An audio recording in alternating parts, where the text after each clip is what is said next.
Hello ನಮಸ್ತೆ students, welcome back to anti clock coaching academy. ನಾನು ನಿಖಿಲೇಶು, ಆ್ಯಂಟಿ clock coaching ಅಕಾಡೆಮಿಯಿಂದ. ಕೆಲವೊಂದಿಷ್ಟು ಸ್ಟೂಡೆಂಟ್ಸ್ಗಳಿಗೆ doubt ಇದೆ. ಈಗ ಸೆಕೆಂಡ್ PUC ಸೆಕೆಂಡ್ ಎಕ್ಸಾಮ್ ಬರೀಬೇಕು ಅಂತ ಇದ್ದವರು, ಇಂಪ್ರೂವ್ಮೆಂಟ್ ಎಕ್ಸಾಮನ್ನು ಬರೀಬೇಕು ಅಂತ ಇದ್ದವರಿಗೆ ಕೆಲವೊಂದಿಷ್ಟು ಡೌಟ್ಸ್ ಇದೆ. ಸರ್, ಇಂಪ್ರೂವ್ಮೆಂಟ್ ಎಕ್ಸಾಮ್ ಟಫ್ ಇರುತ್ತಾ ಸರ್? ಯಾಕಂದರೆ ಫಸ್ಟ್ ಎಕ್ಸಾಮ್ ಒಂದು ರೀತಿ ನಾವು ಮೇನ್ ಎಕ್ಸಾಮ್ ಅಂತ ತೊಗೊಂಡ್ರೆ ಸೆಕೆಂಡಿದವ್ರು ಸಪ್ಲಿಮೆಂಟ್ರಿ ಅಂತ ತಗೊಂಡು ಆಮೇಲೆ ಅದನ್ನು ಟಫ್ ಕೊಡ್ತಾರಾ? ಇಲ್ಲ ಸ್ಟೂಡೆಂಟ್ಸು, ಸೆಕೆಂಡ್ ಇದು ಸಪ್ಲಿಮೆಂಟ್ರಿ ಅಂತ ಅವ್ರು ಕನ್ಸಿಡರ್ ಮಾಡೋದಿಲ್ಲ. ಆ್ಯಂಡ್ ಡಿಫಿಕಲ್ಟಿ ಲೆವೆಲ್ ಹೇಗಿರುತ್ತೆ ಸರ್? ಈಸಿ ಕೊಡ್ತಾರಾ ಅಥವಾ ಟಫ್ ಕೊಡ್ತಾರಾ, ಹೇಗೆ? ಓಕೆ, ಸೊ ಇದು ನೋಡಿ ಸ್ಟೂಡೆಂಟ್ಸ್, ಕರ್ನಾಟಕ ಎಕ್ಸಾಮಿನೇಷನ್ ಅಥಾರಿಟಿ ಅವರು ಲಾಸ್ಟ್ ಇಯರ್ ಬಂದಂಥ ಕೆಲವೊಂದು ಕ್ವಶನ್ಸ್ಗಳಿಗೆ, ಅವರಿಗೆ ಫ್ರೀಕ್ವೆಂಟ್ಲಿ ಆಸ್ಡ್ ಕ್ವಶನ್ಸ್ಗಳಿಗೆ ಒಂದು PDF ಥ್ರೂ ಅದಕ್ಕೆ ಆನ್ಸರ್ನ ಮಾಡಿ PDF ಥ್ರೂ ಕೊಟ್ಟಿದ್ದಾರೆ. ಓಕೆ, ಸೊ ಇದು ನಾನು ಹೇಳಿದ್ದಲ್ಲ, ಕರ್ನಾಟಕ ಎಕ್ಸಾಮಿನೇಷನ್ ಅಥಾರಿಟಿ ಅವರು, ಓಕೆ, ಅವರೇ ಕೊಟ್ಟಂಥ PDFನ ನಾನು ನಿಮ್ಮ ಮುಂದೆ ಹೇಳ್ತಾ ಇದ್ದೆ ನೋಡಿ. ಅವ್ರಿಗೆ ಬಂದಂಥ ಕೆಲವೊಂದು ಕ್ವಶನ್ಸ್ಗಳಿಗೆ ಅವರು ಆನ್ಸರ್ಸನ್ನು ಮಾಡಿದ್ದಾರೆ ಫ್ರೀಕ್ವೆಂಟ್ಲಿ ಆಸ್ಡ್ ಕ್ವಶನ್ಸಿಗೆ. ಸೊ ಅದನ್ನು ನಿಮ್ಮ ಮುಂದೆ ಓದಿ ಹೇಳ್ತಾ ಇದ್ದೆ ನೋಡಿ. ಓಕೆ, 2023-24 ಇದು ಲಾಸ್ಟ್ ವರ್ಷಕ್ಕೆ, ಸೇಮ್ ಈ ವರ್ಷಕ್ಕೂ ಅದೇ ಕೂಡ ಅಪ್ಲೈ ಆಗುತ್ತೆ, ಇದೇನು ಹೊಸ್ತೇನೂ ಅಲ್ಲ. 2023-24 ಶೈಕ್ಷಣಿಕ ಸಾಲಿನಲ್ಲಿ ಕರ್ನಾಟಕ ಶಾಲಾ ಪರೀಕ್ಷಾ ಮತ್ತು ಮೌಲ್ಯ ನಿರ್ಣಯ ಮಂಡಳಿಯ ವತಿಯಿಂದ ದ್ವಿತೀಯ PUCಗೆ ಎಷ್ಟು ಪರೀಕ್ಷೆಗಳನ್ನು ನಡೆಸಲಾಗುತ್ತೆ ಅದು ನಿಮ್ಗೆ ಗೊತ್ತಿದೆಯಲ್ಲ. ಟೋಟಲ್ ಆಗಿ 3 ಪರೀಕ್ಷೆಗಳನ್ನು ನಡೆಸಲಾಗಿತ್ತು ಲಾಸ್ಟ್ ಇಯರ್ ಇದು. ಓಕೆ, ಈ ಹಿಂದೆ ನಡೆಸಲಾಗುತ್ತಿದ್ದ ಪೂರಕ ಪರೀಕ್ಷೆ ನಡೆಯುತ್ತದೆಯೇ? ಮೊದಲು ಅದನ್ನು ಸಪ್ಲಿಮೆಂಟ್ರಿ ಎಕ್ಸಾಮ್ ಮಾಡ್ತಾಯಿದ್ರು. ಫಸ್ಟ್ ಆದಮೇಲೆ ಸೆಕೆಂಡ್ ಎಕ್ಸಾಮ್ ಅಂತ ಹೇಳಿದ್ರೆ ಫೇಲ್ ಆದವರಿಗೆ ಸಪ್ಲಿಮೆಂಟ್ರಿ ಎಕ್ಸಾಮ್ ಅಂತ ಮಾಡ್ತಾಯಿದ್ರು. ಲಾಸ್ಟ್ ಇಯರಿಂದ ಸಪ್ಲಿಮೆಂಟ್ರಿ ಎಕ್ಸಾಮ್ ಇಲ್ಲ, ಆಯಿತಾ. ವಾರ್ಷಿಕ ಪರೀಕ್ಷೆ 1 ಅಂತ ಆಗುತ್ತೆ, ಫಸ್ಟ್ ಎಕ್ಸಾಮ್ ಆಯಿತು. ನೆಕ್ಸ್ಟ್ ನಿಮಗೆ ಇಂಪ್ರೂವ್ಮೆಂಟ್ ಎಕ್ಸಾಮ್ ಅಂತ ಇರುತ್ತೆ 2 ಮತ್ತು 3, there is no supplementary exam. ಆಮೇಲೆ ವಾರ್ಷಿಕ ಪರೀಕ್ಷೆ 1, 2 ಮತ್ತು 3 ಎಂದು ಹೆಸರು ಬದಲಾಯಿಸುತ್ತಾರೆ. ಹಿಂದಿನ ಉದ್ದೇಶವೇನು? ಇಲ್ಲಿ ನೀವು ಸಪ್ಲಿಮೆಂಟ್ರಿ ಅಂತ ಡೈರೆಕ್ಟ್ ಕೊಡ್ಬೋದಿತ್ತಲ್ಲ, ಯಾಕೆ ನೀವು 1, 2, 3 ಅಂತ ಮಾಡಿದಿರಿ ಅಂತ ಕೇಳಿದಾಗ, ವಿದ್ಯಾರ್ಥಿಯರ ಒಟ್ಟಾರೆ ಕಾರ್ಯಕ್ಷಮತೆ ಮತ್ತು ಸಕಾರಾತ್ಮಕ ಮನೋಭಾವವನ್ನು ಉತ್ತೇಜಿಸುವುದು. ನಿಮಗೆ ಅಂದರೆ ಸಕಾರಾತ್ಮಕವಾಗಿ ನಿಮಗೆ ಪಾಸಿಟಿವ್ ಇದು ಬರಲಿ ಅಂತ ಅಷ್ಟೇ. ಈ 3 ಪರೀಕ್ಷೆಗಳ ಪ್ರಶ್ನೆ ಪತ್ರಿಕೆಗಳು ಏಕರೂಪತೆ ಹೊಂದಿರುತ್ತವೆಯೇ? ಇದು ಇಂಪಾರ್ಟೆಂಟ್. ಅಂದರೆ ಪ್ರಶ್ನೆ ಪತ್ರಿಕೆ ಹೇಗಿರುತ್ತೆ ಸ್ಟೂಡೆಂಟ್ಸ್ಗಳ ಹತ್ರ ಕೇಳ್ತಾ ಇರೋದು ಸರ್ ಡಿಫಿಕಲ್ಟಿ ಇರುತ್ತೆ, ಈಸಿ ಇರುತ್ತಾ ಅಂತ. ಈ 3 ಪ್ರಶ್ನೆ ಪತ್ರಿಕೆಗಳು ಏಕರೂಪತೆ ಹೊಂದಿರುತ್ತದೆ. ಹೌದು, 3 ಪರೀಕ್ಷೆಗಳಲ್ಲಿ ವಿಷಯ ಮತ್ತು ಕಠಿಣತೆ ಮಟ್ಟದಲ್ಲಿ ಏಕರೂಪತೆ ಹೊಂದಿರುತ್ತದೆ. Meaning to say that 40% easy, 40% average, 20% difficult. ಅದೇ ಇದಾಗ್ತಾ ಇರುತ್ತೆ, ಏಕರೂಪತೆ ಹೊಂದಿರುತ್ತದೆ. ಇದರಲ್ಲಿ ಈಗ ಫಸ್ಟ್ ಎಕ್ಸಾಮ್ ಈಸಿ ಕೊಟ್ಟಿದ್ದಾರಂತ ಸೆಕೆಂಡ್ ಟಫ್ ಕೊಡೋದಿಲ್ಲ, ಅಥವಾ ಫಸ್ಟ್ ಎಕ್ಸಾಮ್ ಟಫ್ ಕೊಟ್ಟಿದ್ದಾರಂತ ಸೆಕೆಂಡ್ ಎಕ್ಸಾಮ್ ಈಸಿ ಕೊಡೋದಿಲ್ಲ. ಅವರೇ ಆನ್ಸರ್ ಕೊಟ್ಟಿದ್ದಾರೆ. 3 ಪರೀಕ್ಷೆಗಳಲ್ಲಿ ವಿಷಯ ಮತ್ತು ಕಠಿಣತೆ ಏಕರೂಪತೆ ಇರುತ್ತದೆ. ಏಕರೂಪತೆ ಅಂದರೆ ಮೀನಿಂಗ್ ಏನು ಹೇಳಿ? ಫಸ್ಟ್ ಪರೀಕ್ಷೆಯಲ್ಲಿ ಯಾವ ರೀತಿ ಈಸಿನೋ ಅಥವಾ ಡಿಫಿಕಲ್ಟ್ ಅದೇ ಥರ, ಅಂದರೆ ಎಲ್ಲದೂ ಒಂದೇ ರೀತಿ ಇರುತ್ತೆ. ಓಕೆ, ಅಂದರೆ 40% ಈಸಿ, 40% ಆ್ಯಾವ್ರೇಜ್, 20% ಡಿಫಿಕಲ್ಟ್. ಓಕೆ, ವಾರ್ಷಿಕ ಪರೀಕ್ಷೆ ತೆಗೆದುಕೊಳ್ಳುವ ವಿದ್ಯಾರ್ಥಿಗಳಿಗೆ ಹಾಜರಾತಿ ಕಡ್ಡಾಯವಾಗಿದೆ. ಅದು ಇದೆ, 75% ಹಾಜರಾತಿ ಇರಲೇಬೇಕು, ಅದು ನಿಮ್ಗೆ ಗೊತ್ತಿದೆ, ಆಯಿತಾ. ಮತ್ತು ಪುನರಾವರ್ತಿತ ವಿದ್ಯಾರ್ಥಿಗಳು, ಪುನರಾವರ್ತಿತ ಅಂದರೆ ರಿಪೀಟರ್ಸ್ ವಿದ್ಯಾರ್ಥಿಗಳು ತಾವು ಇಚ್ಛಿಸುವ ಯಾವುದಾದ್ರೂ ಒಂದು ಪರೀಕ್ಷೆ ತೆಗೆದುಕೊಳ್ಳಬಹುದೇ? ಎಸ್, ತೆಗೆದುಕೊಳ್ಬೋದು. ಪುನರಾವರ್ತಿತ ಅಂದರೆ ಎಂತ ಗೊತ್ತುಂಟ ನಿಮ್ಗೆ? ಈಗ ಯಾವುದಾದ್ರೂ ಒಂದು ಸಬ್ಜೆಕ್ಟ್ ತೊಗೊಳ್ಬೇಕು, ಫಿಸಿಕ್ಸ್ ತೊಗೊಳ್ಬೇಕಾ ತಗೊಳ್ಳಿ, ಕೆಮಿಸ್ಟ್ರಿ ತೊಗೊಳ್ಬೇಕಾ ತೊಗೊಳ್ಬೋದು. ಅಂದರೆ ರಿಪೀಟರ್ಸಿಗಿದು 3 ಪರೀಕ್ಷೆಗಳನ್ನು ಬರೆಯುವ ವಿದ್ಯಾರ್ಥಿಗಳು ಎಷ್ಟು ಬಾರಿ ಅಂಕಪಟ್ಟಿ ಶುಲ್ಕ ಪಾವತಿಸಬೇಕಾಗುತ್ತದೆ? ಒಂದೇ ಬಾರಿ. ಯಾಕಂದರೆ ನಿಮ್ಗೆ ಸಿಗೋದು ಒಂದೇ ಸರ್ಟಿಫಿಕೇಟ್. ಅಂಕಪಟ್ಟಿ ನಿಮ್ಮ 3 ಸರ್ಟಿಫಿಕೇಟನ್ನು ಕೊಡೋದಿಲ್ಲ, ಗೊತ್ತಾಯ್ತಾ. ಒಂದು ಸರ್ಟಿಫಿಕೇಟಿಗೆ ಫಸ್ಟ್ ಬರೆದವರಿಗೆ ಎಕ್ಸಾಮ್ ಆಗಿ ಅದು ಕೊಟ್ಟಿದ್ದಾರೆ, ಅದು ಯಾವತ್ತು ಸಿಗುತ್ತೆ ಅಂತ ಅದಕ್ಕೊಂದು ಕ್ವಶನ್ ಕೇಳಿದ್ದಾರೆ, ಅದು ಕೊಟ್ಟಿದ್ದಾರೆ, ಆಯಿತಾ.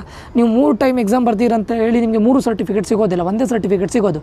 ನೀವೀಗ ಸೆಕೆಂಡಿಗೆ ಇಂಪ್ರೂವ್ಮೆಂಟ್ ಎಕ್ಸಾಮ್ ಬರೆದಾಗಲೂ ಎರಡನ್ನು ಸೇರಿ ಒಂದೇ ಸರ್ಟಿಫಿಕೇಟ್ ಕೊಡ್ತಾರೆ. ಓಕೆ, ಸೊ ಪರೀಕ್ಷೆ 1ರಲ್ಲಿ ತೇರ್ಗಡೆಗೊಂಡು 2 ಮತ್ತು 3ನೇ ಪರೀಕ್ಷೆ ತೆಗೆದುಕೊಳ್ಳಲು ಇಚ್ಛಿಸದೇ ಇರುವ ವಿದ್ಯಾರ್ಥಿಗಳಿಗೆ ಅಂಕಪಟ್ಟಿ ಯಾವಾಗ ಬರುತ್ತೆ? ಈಗ ಆಲ್ರೆಡಿ ಬರೆದಿದ್ದೀರಾ, ಇನ್ನು ಮತ್ತು ಸೆಕೆಂಡ್ ಮತ್ತು ಥರ್ಡ್ ಎಕ್ಸಾಮ್ ಬರಲಿಕ್ಕೆ ನಿಮ್ಗೆ ಇಂಟ್ರೆಸ್ಟ್ ಇಲ್ಲ, ಆವಾಗ ನಿಮ್ಗೆ ಯಾವಾಗ ಬರುತ್ತೆ ಕೇಳಿದರೆ, ಪರೀಕ್ಷೆ 1ರ ಮೌಲ್ಯಮಾಪನ ಆಗಿ, ಮರುಮೌಲ್ಯಮಾಪನ ಅಥವಾ ಮರು ಎಣಿಕೆ ಆಗಿ ಫಲಿತಾಂಶ ಪ್ರಕಟಿಸಿದ 30 ದಿನಗಳ ನಂತರ ಅಂಕಪಟ್ಟಿ ಬರುತ್ತೆ. ಅಂದರೆ ಎಂಥ, ಅವ್ರದ್ದು ಎಕ್ಸಾಮ್ ಆಗಬೇಕು, ರಿವ್ಯಾಲ್ಯೂಯೇಷನ್ ಆಗಬೇಕು. ಇನ್ ಕೇಸ್ ಇದಕ್ಕೆ ಹಾಕಿದರೆ, ನೀವು ರಿವ್ಯಾಲ್ಯೂಯೇಷನ್ ಹಾಕಿದರೆ, ಅದು ಹಾಕಿ ಅದಾದ ನಂತರ 30 ದಿವಸದ ನಂತರ ಬರುತ್ತೆ. ಆ ಲೆಕ್ಕದಲ್ಲಿ ಈ ಪ್ರಥಮ ಸರ್ಟಿಫಿಕೇಟ್ ಬರೋದ್ರೊಳಗಡೆ ಸೆಕೆಂಡ್ ನಿಮಗೆ ಎಕ್ಸಾಮ್ 100% ಆಗಿರುತ್ತೆ, ಆಯಿತಾ. ಮುಂದಿನ ವ್ಯಾಸಂಗಕ್ಕಾಗಿ ವಿದ್ಯಾರ್ಥಿಗಳು ತುರ್ತಾಗಿ ಯಾವ ರೀತಿಯಲ್ಲಿ ಅಂಕಪಟ್ಟಿಯನ್ನು ಪಡೆಯಬಹುದು? ನಿಮಗೀಗ ಸಡನ್ನಾಗಿ ಇಂಜಿನಿಯರಿಂಗ್ ಹೋಗ್ತೀರಾ ಅಂದರೆ ಕರ್ನಾಟಕ ಸ್ಟೇಟ್ ಇದ್ರವ್ರಿಗೆ ಏನು ಪ್ರಾಬ್ಲಮ್ ಇಲ್ಲ, ಅವರಿಗೆ ಇದು ಹೇಳ್ತಾ ಇರೋದು. ಬಟ್ ಇಂಜಿನಿಯರಿಂಗ್ ಹೋಗ್ತಾ ಇರುವಾಗ ನಿಮಗೀಗ ಸಡನ್ನಾಗಿ ಇದು ಬೇಕು ಅಂತ ಹೇಳಿದರು, ಏನು ಸರ್ಟಿಫಿಕೇಟ್ ಬೇಕು ಅಂತಿದ್ರು, ಏನು ಮಾಡ್ತೀರಾ? ಅವ್ರನ್ನ ಡಿಜಿಲಾಕರಲ್ಲಿ ಸಿಗುತ್ತೆ. ಪ್ರಕಟಿಸಿದ ನಂತರ ವಿದ್ಯಾರ್ಥಿಗಳು ಪಡೆದ ಅಂಕಗಳನ್ನು ಡಿಜಿಲಾಕರ್ನಲ್ಲಿ ಪಡೆಯಬಹುದಾಗಿದೆ.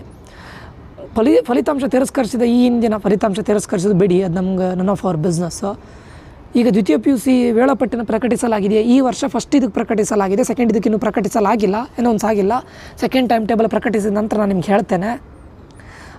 ಆಮೇಲೆ ವಾರ್ಷಿಕ ಪರೀಕ್ಷೆ 1ರಲ್ಲಿ ಪ್ರಾಯೋಗಿಕ ಪರೀಕ್ಷೆ ನಡೆಸಿದಂತೆ ಈಗ ಪ್ರಾಕ್ಟಿಕಲ್ ಎಕ್ಸಾಮ್ ಇರುತ್ತೆ ನೋಡಿ, ಅದು ನಿಮಗೆ ಫಸ್ಟ್ ಎಕ್ಸಾಮಲ್ಲಿ ಎಷ್ಟು ಮಾರ್ಕ್ಸ್ ಬಂದಿತ್ತು ನೋಡು ಅದನ್ನೇ ನಿಮಗೆ ಸೆಕೆಂಡ್ ಎಕ್ಸಾಮಿಗೆ ತಗೊಳ್ಳೋದು. ಮತ್ತು ಪುನಃ ನಿಮಗೆ ಪ್ರಾಕ್ಟಿಕಲ್ ಎಕ್ಸಾಮನ್ನು ಮತ್ತೆ ಬರಲಿಕ್ಕಿಲ್ಲ. ಅರ್ಥ ಆಯಿತಾ? ಕೆಮಿಸ್ಟ್ರಿ, ಫಿಸಿಕ್ಸ್ ಯಾವುದೇ ಆಗಿರಲಿ ಪ್ರಾಕ್ಟಿಕಲ್ ಎಕ್ಸಾಮ್ 30 ಮಾರ್ಕ್ಸಿಗೆ ಇದೆಯಲ್ಲ, ಅದನ್ನು ಪುನಃ ಬರಲಿಕ್ಕೆ ಅವಕಾಶ ಇದೆಯಾ? ಇಲ್ಲ. ಗೊತ್ತಾಯ್ತಾ? ಮತ್ತು ಪ್ರಾಕ್ಟಿಕಲ್ ಒಳಗಡೆ ಇಂಟರ್ನಲ್ಸ್ ಎಕ್ಸಾಮನ್ನು ಇಂಪ್ರೂವ್ಮೆಂಟ್ ಮಾಡಲಿಕ್ಕೆ ಚಾನ್ಸ್ ಇದೆಯಾ? ನೋ. ಆಯಿತಾ? ಪರೀಕ್ಷೆ 1ರಲ್ಲಿ ಕೆಲವು ವಿಷಯಗಳಲ್ಲಿ ಅನುತ್ತೀರ್ಣರಾಗಿ ಪರೀಕ್ಷೆ 2 ಮತ್ತು ಪರೀಕ್ಷೆ 3ರಲ್ಲಿ ಉಳಿದ ಎಲ್ಲ ವಿಷಯಗಳಲ್ಲಿ ಉತ್ತೀರ್ಣರಾದ ವಿದ್ಯಾರ್ಥಿಗಳಲ್ಲಿ ಅಂಕಪಟ್ಟಿಯಲ್ಲಿ ಏನೆಂದು ನಮೂದಿಸಲಾಗುವುದು. ನೋಡಿ, ಇದು ಇಂಪಾರ್ಟೆಂಟು. ಅಂತಿಮವಾಗಿ ಎಲ್ಲ ವಿಷಯಗಳಲ್ಲಿ ಉತ್ತೀರ್ಣಗೊಂಡ ಪರೀಕ್ಷೆಯ ಮಾಹೆ ಮತ್ತು ಪರೀಕ್ಷೆಯ ಸಂಖ್ಯೆಯನ್ನು ನಮೂದಿಸಲಾಗುವುದು. ಅಲ್ಲಿ ನಿಮಗೆ ಫಸ್ಟ್ ಇಷ್ಟು ಬಂದಿತ್ತು, ಸೆಕೆಂಡ್ ಇಷ್ಟು ಬಂದಿತ್ತು ಯಾವುದು ಹಾಕೋದಿಲ್ಲ. ನೀವು ಯಾವುದು ಉತ್ತೀರ್ಣರಾಗಿದ್ದರೆ, ಯಾವುದು ಇಂಪ್ರೂವ್ಮೆಂಟ್ ಆಗಿದ್ದರೆ ಅದೇ ಅಂಕವನ್ನು ಹಾಕ್ತಾರೆ. ಸೆಕೆಂಡ್ ಎಕ್ಸಾಮನ್ನು ಬರೆದ ನಂತರ ನಿಮ್ಗೆ ಯಾವುದು ಇಂಪ್ರೂವ್ಮೆಂಟ್ ಮಾರ್ಕ್ಸ್ ಬಂದಿದೆ ನೋಡಿ ಅದನ್ನೇ ಹಾಕ್ತಾರೆ. ಅರ್ಥ ಆಯಿತಾ? ನೆಕ್ಸ್ಟ್ 2023-24 ಸಾಲ ದ್ವಿತೀಯ ಪರೀಕ್ಷೆಯ ವಿನ್ಯಾಸ ಬದಲಾಗಿದೆಯಾ? ಅದು ಬಿಡಿ, ಅದು ನಿಮ್ಗೆ ಬೇಡ. ಪರೀಕ್ಷೆ 1ರಲ್ಲಿ ಅನುತ್ತೀರ್ಣರಾದ ವಿದ್ಯಾರ್ಥಿಗಳು ಪುನಃ ಪರೀಕ್ಷೆಗೆ ನೋಂದಾಯಿಸಲು ಎಷ್ಟು ಅವಕಾಶಗಳಿವೆ? ನೀವು 1ರಲ್ಲಿ ಅನುತ್ತೀರ್ಣರಾದವರಿಗೆ, ಫೇಲ್ ಆದವರಿಗೆ ಎಷ್ಟು ಕೂಡ ಅವಕಾಶಗಳಿವೆ ನೋಂದಾಯಿಸಲು.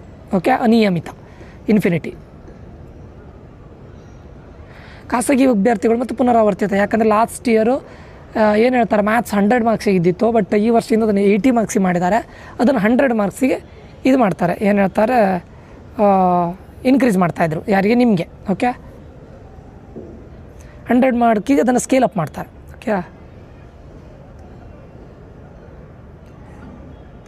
ವಾರ್ಷಿಕ ಪರೀಕ್ಷೆ 1, 2, 3ರ ಸಂಬಂಧ ವಿದ್ಯಾರ್ಥಿಗಳು ಎಷ್ಟು ಬಾರಿ ಶುಲ್ಕ ಪಾವತಿಸಬೇಕು?